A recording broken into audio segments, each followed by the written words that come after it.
진짜 이거 보도되고 우리 김한 기자가 미리 언지를 주긴 했습니다만 윤석열 가짜 출근 쇼. 와, 요거 진짜 충격이었어요. 근데 경찰청 블라인드에서는 요거 속 시원하다 이렇게 나오고 있습니다. 실제 직원까지 소개금 생쇼를 한다. 그리고 김건희 뭐 백화점 명품샵 투어도 뭐 그런 것도 있었고, 사실 알고 있었던 내용들이 블라인드에도 원래 알고 있었는데 이제서야 밝혀지니까 차라리 잘 됐다, 속 시원하다, 이런 여론들이 좀 있는 것 같더라고요. 어떻게 보셨습니까, 요거? 경찰이 정말 많이 투입이 되잖아요. 특히 출근할 때는. 그렇죠. 이동할 때 자체가.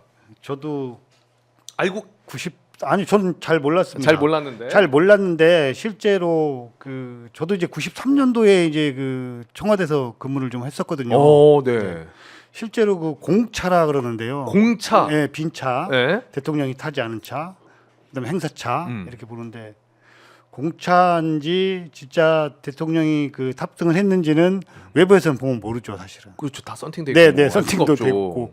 그래서 내부에서 밝혀주지 않으면 내부에서 이제 밝혀주고 나니까 정말 저 정도까지 그런 건데, 실제로 밖에서 보기는 알 수 없는 내용인데 내부에서 이야기를 해주니까 그렇게 해서 이제 나온 것 같습니다. 근데 이게 내부에서도 좀 나올 수밖에 없는 이유가 뭐냐면, 저 보세요, 너무 많아요. 지금 저거 말고도 굉장히 많다 그럽니다. 그리고 출근 시간 자체가 어느 날에는 뭐 그냥 아예 늦게 가버리고, 그러면은 왔다 갔다 해야 되는 그 과정도 많게 되고, 사실 가장 중요한 거는 저걸 통해서 경찰이 고생하는 것도 고생하는 거지만은 이동 동선에 대해서 시민들도 굉장히 큰 불편을 느끼잖아요. 네. 신호 통제하고 움직임이 제한되고, 그 순간에는 그렇지 않습니까?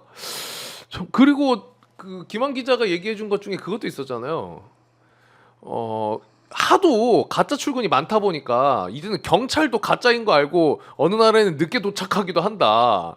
얼마나 심각했으면 잦았고, 정말 이슈가 되더라고요, 요즘에. 근데 그때 대통령실 청와대 계셨을 때는 저렇게 가짜 출근하거나 이런 얘기를 들어본 적이 있으십니까? 없었죠. 관사가 바로 옆에 있지 않습니까? 그러니까 아니면은 뭐 그냥 대통령이 이동 안 하는데 뭐 미리 차를 보낸다거나 행사 때나 이런 것도 없었잖아요, 당연히. 그렇죠. 그런 거 없었죠. 이거 어이가 없습니다, 아무리 생각해도. 근데 공차 업무라는 게 있긴 있다는 거죠, 원래. 어떤 실제로 이제 실제로 이제 공차는 이제 뭐 헬리콥터가 움직일 때 먼저 이제 차가 가 있어야 되지 않습니까? 네. 그러니까 뭐 가령 예를 들면 뭐 수원을 가는데 헬리콥터가 움직이면 수원에서 내려서 또 움직이는 거리가 있기 때문에 움직이는 거죠. 저는 사실은 예전에 마포대교에 김건희 여사님이 출동했을 때, 네네네네, 그때 경찰청장이 차량 통제하지 않았다고 이야기했는데, 네. 우리 직원들은 다 알잖아요.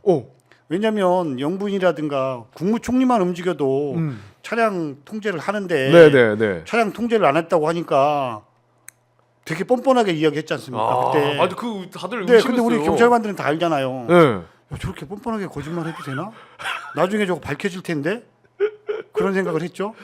근데 지금 VIP가 출근 안 하고 출근한 것처럼 이렇게 이야기한 기사를 보고서는 이거는 이 정도까지 해야 되나? 뭐 이런 생각을 했죠. 전례가 없는 일입니다, 사실. 어떻게 이런 행동을 뻔뻔하게 했을 것인지. 그러니까 경감님이 얘기하신 공차 업무가 실제로 있는 거는 뭐냐면, 대통령이 헬기 타고 가면 헬기 내렸을 때 차를 타야 되니까 그 차를 그냥 옮겨놓는 과정이 공차 업무인데, 그죠. 요거는 출근을 하는 것처럼 해놓고 공차를 보냈다는 거는 사실 업무 자체에 아예 없는 거잖아요.